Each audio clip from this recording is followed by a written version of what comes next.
दिक्कत आपको प्रधानमंत्री के जाने से है या मंदिर की शुरुआत होने से? सबसे पहली बात तो यह है कि प्रधानमंत्री अगर जाना चाहते हैं वो पब्लिकली कह दें कि मैं अपने इंडिविजुअल कैपेसिटी में जा रहा हूं और जब मैं जाऊंगा तो कोई टीवी चैनल उसको लाइव टेलीकास्ट ना करे।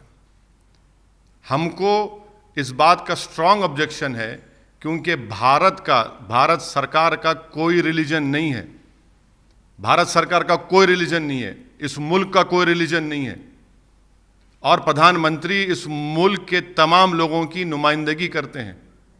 नंबर 1 ये। दूसरा ये कि यकीनन सुप्रीम कोर्ट का जजमेंट आया है और सुप्रीम कोर्ट का जो जजमेंट आया था आप ही ने आकर हमसे पूछा था तो हमने कहा कि हाँ ये हमारे देश की आखिरी कोर्ट ऑफ अपील है और हमने ये भी कहा था कि supreme court is supreme but not infallible.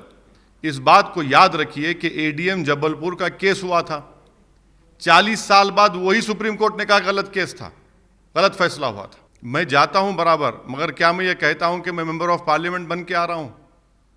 मैं ये कह रहा हूं ना कि प्रधानमंत्री को, प्रधानमंत्री के कैबिनेट मंत्रियों को अपने अपने पसंद के मजहब पर चलने का पूरा इख्तियार है, चलिए। मगर क्या आप एक कॉन्स्टिट्यूशनल अथॉरिटी हैं? अगर आप असदुद्दीन ओवैसी को इस मुल्क के वजीर आजम से कंपेयर कर रहे हैं तो मैं एएनआई का बहुत शुक्रिया अदा करता हूं कि आपने मुझे प्रधानमंत्री के मुकाबले में लाके खड़ा कर दिया, बहुत बहुत शुक्रिया। मगर मेरा बोलना यह कि प्रधानमंत्री देश का प्रधानमंत्री होता है। प्रधानमंत्री और प्रधानमंत्री की गवर्नमेंट का कोई मजहब नहीं होता, वो तमाम मजाहिब को सेलिब्रेट करते हैं और जो नहीं मानता किसी खुदा को तो उसको भी सेलिब्रेट करते हैं। मेरा बोलने का मकसद एक ही है कि प्रधानमंत्री जाएं, अगर जाना चाहते हैं जाएं, मगर प्रधानमंत्री बहैसियत प्रधानमंत्री ना जाए, वो नरेंद्र मोदी बनकर जाए और ये कह दें कि भाई जब मैं जा रहा हूं उसका लाइव टेलीकास्ट मत करिए आप। मैं तो पूरे देश से कहूँगा कि उस जगह पर मस्जिद थी, उस 22 दिसंबर 49 की रात में चोरों की तरह उसमें मूर्तियों को रखा गया।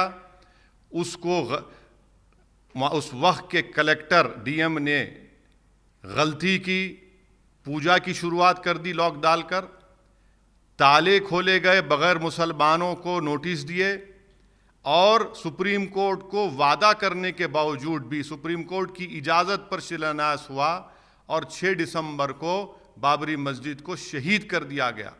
हम यही कहेंगे कि वहाँ पर हमारी मस्जिद थी, वहाँ पर हमारी मस्जिद रहेगी।